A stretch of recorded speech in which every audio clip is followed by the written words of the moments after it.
Hi, I'm Ken Kessler, and welcome to the Sounds of Christmas podcast. If you're new to this podcast, I want to start by saying thanks for joining us. If you're not new, welcome back. Either way, I'm glad you're here. Now, to avoid any confusion, I want to start off by saying there won't be any music played here. This is a place for conversation. I'll talk about Christmas music and some related topics, sometimes by myself and sometimes with guests. If you're looking for music, just go to soundsofchristmas.com and click on the tree or the player on the front page or on the Listen Now page. We play the best variety of Christmas music all year long. Well, except in October, when we play the best variety of Halloween music. Singer-songwriter Liz Kennedy joins us for this episode. Hi, Liz. Thanks so much for coming back on the Sounds of Christmas podcast. Hi, it's great to be back. Now, we talked a couple years ago, and I'll put a link to that episode in the show notes for anyone that missed it or just wants to hear it again, about your Christmas single, Snowman Moon, A Christmas Crime. And since we talked then, you have been re-releasing some singles in the lead up to new music that's on the way. And you also have a new Christmas single just out. And we'll talk about the new Christmas single in just a bit. But I want to ask you about a couple of the songs that you've re-released this year. First, how about It's Late? In the description on that one on YouTube, you said, "Was I thinking of someone in particular when I wrote the song? You bet. A husband who golfed. Truth is, though, I'm often the late one." So is this about you or is this about somebody else? It's about somebody else who was late all the time. Am I late? Never more than 5 or 10 minutes. I'm talking serious people that are seriously late. And I had the idea because my husband was quite often late. He's passed on now, but he was a great guy, really fun. And I got to thinking, I would be so mad. He would practically stand me up, even though we were married. But then when he'd come in, he would just look so darling, and he'd have this sheepish look. And I just forgave him, no matter what it was. He always had a story. And so that's what gave me the idea to write the song. And I liked the part of the song where I get really angry. And I'm not marrying a guy who golfs. That's one of the things that I say. And he was always late because he was a golfer. And that came from the album Nothing Like an Angel, which is also another track on that album. Where did that come from? Oh, gosh. That's a rather poetic song of mine. It came from the way women suffer by taking care of other people, always. We're sort of healers and caretakers, and we come last quite often. I think I was in the middle of a marriage and maybe a divorce. I was married twice, and both have passed away, and children. And it was that you can't solve all the problems in the world, but you really try, and you practically kill yourself trying to heal. And so I was also saying that I can't do it all. I try, but it's impossible to. I think I say 10,000 skin knees. You just can't get to all the pain that's out there. And Nothing Like an Angel. Well, yeah, I sort of play with the being an angel, but failing at being an angel. Contrast that with an album that came out a few years later, Hike Up Your Socks. As an artist, I know you probably hate this kind of question, but what are the significant differences between Hike Up Your Socks and Nothing Like an Angel? The songs or the albums? The albums.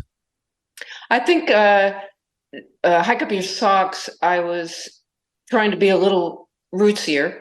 I would say that I started out not knowing anything about production. It was just me alone in a room writing a song. And then I teamed up with Joel Jaffe. And he was very influenced by R&B and gospel. And I hadn't played with other people before, ever. I mean, really, I came out of a room by myself. And so I think the first few albums were me learning what I really liked in orchestration. So it was a little more folk, rootsy, along with a little R&B. So I think that it was more me producing a sound that was more rootsy, I guess. It's hard to say. And the song from that album that you re-released this year was "Everybody Knows How It Goes," which also features Taj Mahal. I think I asked you this last time. I'm pretty sure I did, but I have to ask again. How did you connect with Taj Mahal? Because he lives in the area and he knew my producer, who's also a guitar player, and Joel owned a studio and is a great producer and sound engineer and musician. He does it all. And he had known Taj, and I'd always loved Taj, sound. I love him. And I wrote that song about seeing, I went to Old Cella.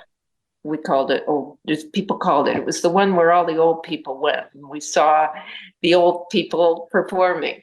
And Taj is back from my roots of my younger life, and he had a younger life too. And I thought that his sound, and so did Joel, would blend with me, and it did. And on my new upcoming album, that's going to slowly come out one at a time, with a video on each one, Taj sings with me again on a new song that's going to come out pretty soon. Yeah, and that was great fun. He's just so amazing. I love what you had said in the description for the video of "Everybody Knows How It Goes," and I'll put a link to your YouTube channel down in the show notes too.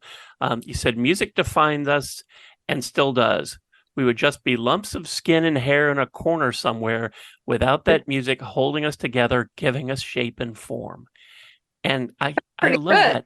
Yeah, I can't imagine going a day, maybe not even an hour, where music isn't part of it. You know, I was just thinking about the other day, we always had a turntable going. Wherever you were, there was a turntable going. And I could do anything with that, with listening to music loud, soft, whatever, everything I did. Now, as a younger person, sometimes I have to go and turn it off just to think and get my emails out or something like that. But that we were studying, we were doing everything with music in the background. Anyway, I love reconnecting with everybody that I always have loved. I feel like they are in me and formed my body. I mean, they're like in the cells in my body, in my skin. All that music from back then. It's like we're all covered in it. You know, music is so powerful. And I was talking to somebody just the other day about this. You know, we lost Jimmy Buffett recently, but he left us such a great legacy of music. And it's what a wonderful gift that we still have that. I never met him. I never, or I've been to his shows, but that's the closest I've ever got.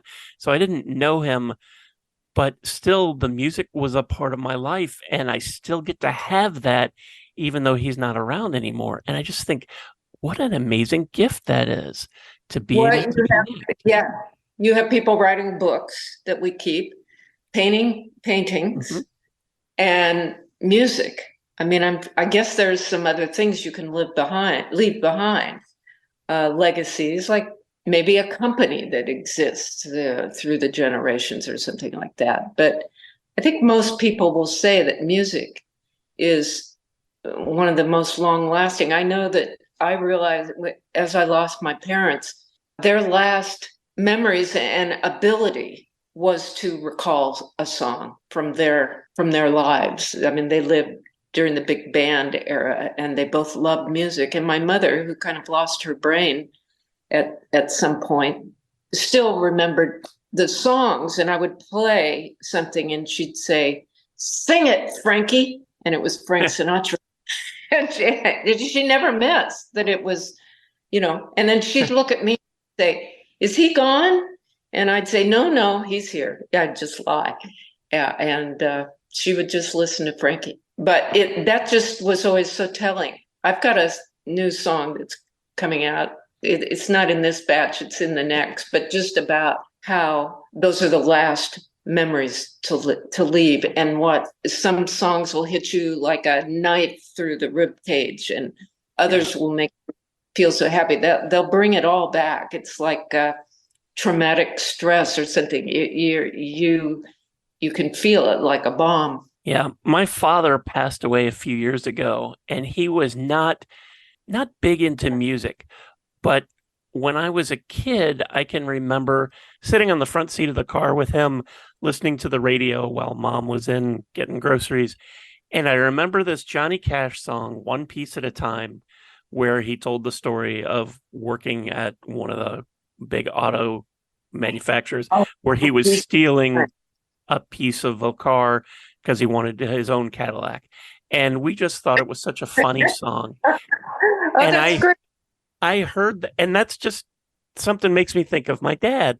And shortly after he passed, I heard it, and it was an emotional wallop because I couldn't tell you the last time I heard it. And then I heard that, and it was funny and it was sad all at the same time. And I could hear it now, and it's just a nice, warm, nostalgic memory that makes me think of my father. And it's just amazing that music has that power. It's really amazing, and I'm really glad that my father was able, because I didn't start performing until my 50s, and he came to one of my shows, and I just remember specifically singing one song that he liked of mine, and the connection between he was able to find a song that I wrote that he actually really liked. I'm not sure he liked it all, but there were a few that he really liked, and so I feel even a connection that way. But their music, my parents would dance all the time together, and my brother and I go, "Oh, stop! We don't want to see you." But actually, we loved it. And my dad was 6'3" and my mom was 5'4", so they were quite a picture when they would. My mom would be on her tiptoes, but there was always a hi-fi in the house, and always, Frank Sinatra, Louis Prima, and all of that. And my dad loved it. They both were. So anyway, music is a part of your body. That it's very physical. Yeah, it sure is. We've talked about a couple of the tracks that you have coming out. I'm guessing since 2023 is starting to wind down that this is going to be at least early 2024 before we get these? Well, yes, and that's because, I always dropped a whole album and then went back and promoted individual songs as I saw fit with a video. And I was pretty much told then that by Steve Belkin, my business manager, that you don't do it that way anymore. And it was upsetting to me because that's the way I've been doing it. And you get 12 songs or something, and I would release them and then go backwards. But now I'm kind of excited. I've got 5 videos in the can, and I'm just going to drop each one at a time. I'll collect it in a album. But because I wasn't going to release the song without a video, I got slowed up. But boy, it's going to come out with a bang now, because I'm going to have a really good video for each song. And now I'm just, okay, now you have to call me singer, songwriter, filmmaker, film creator, because I have a great team. I have a great editor, but I think up the ideas a lot. So, I don't want to put out something that's not good, because I was in the film business for 20 years before. So I have opinions. Yeah. Well, let's shift gears and talk about what a lot of people who are listening to this have been waiting for. New Christmas single is called Snow in San Francisco. Where did this come from? It came from being 25 in San Francisco. After college, I moved to San Francisco. And in 1975, there was a snowstorm, and it was terribly exciting because the whole world felt different. I was inside when it started, and a huge storm came, but it didn't feel like there was rain on the roof. It all felt different, the whole pressure of everything. And I looked outside, and it was snowing in a city that never sees snow. And snow, I mean, real snow, not just snow in the air, but it was holding on the ground. And I've never forgotten how fun. I went out and I skied in my tennis shoes, and everybody, it just made everyone turn into kids. And it just felt like Christmas to me at the time. So I like kind of unusual Christmas songs. And even though it was not Christmas Day, it was the wrong month and it was the wrong day, but it felt like I was finally having my first Christmas experience in the city of San Francisco. So I decided to write a song about it. And there was footage about that day. And when I saw that, I thought, well, great. I've got a video, and I've got an idea of a song that I tucked away in my brain since I was 25, the experience of that. I lived in California for about 15 years, but it was on the opposite end from you down in San Diego, where we hardly ever saw rain, let alone snow. Right, right.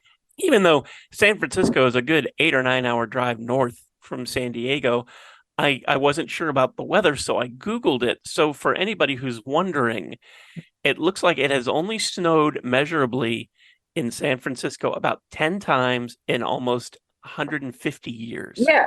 Okay. So that's unusual. Yeah. Yeah. And I'm actually fourth generation Southern California. So I went to school up in the Bay Area. So it was rare, very rare. Yes. You know, it's kind of funny.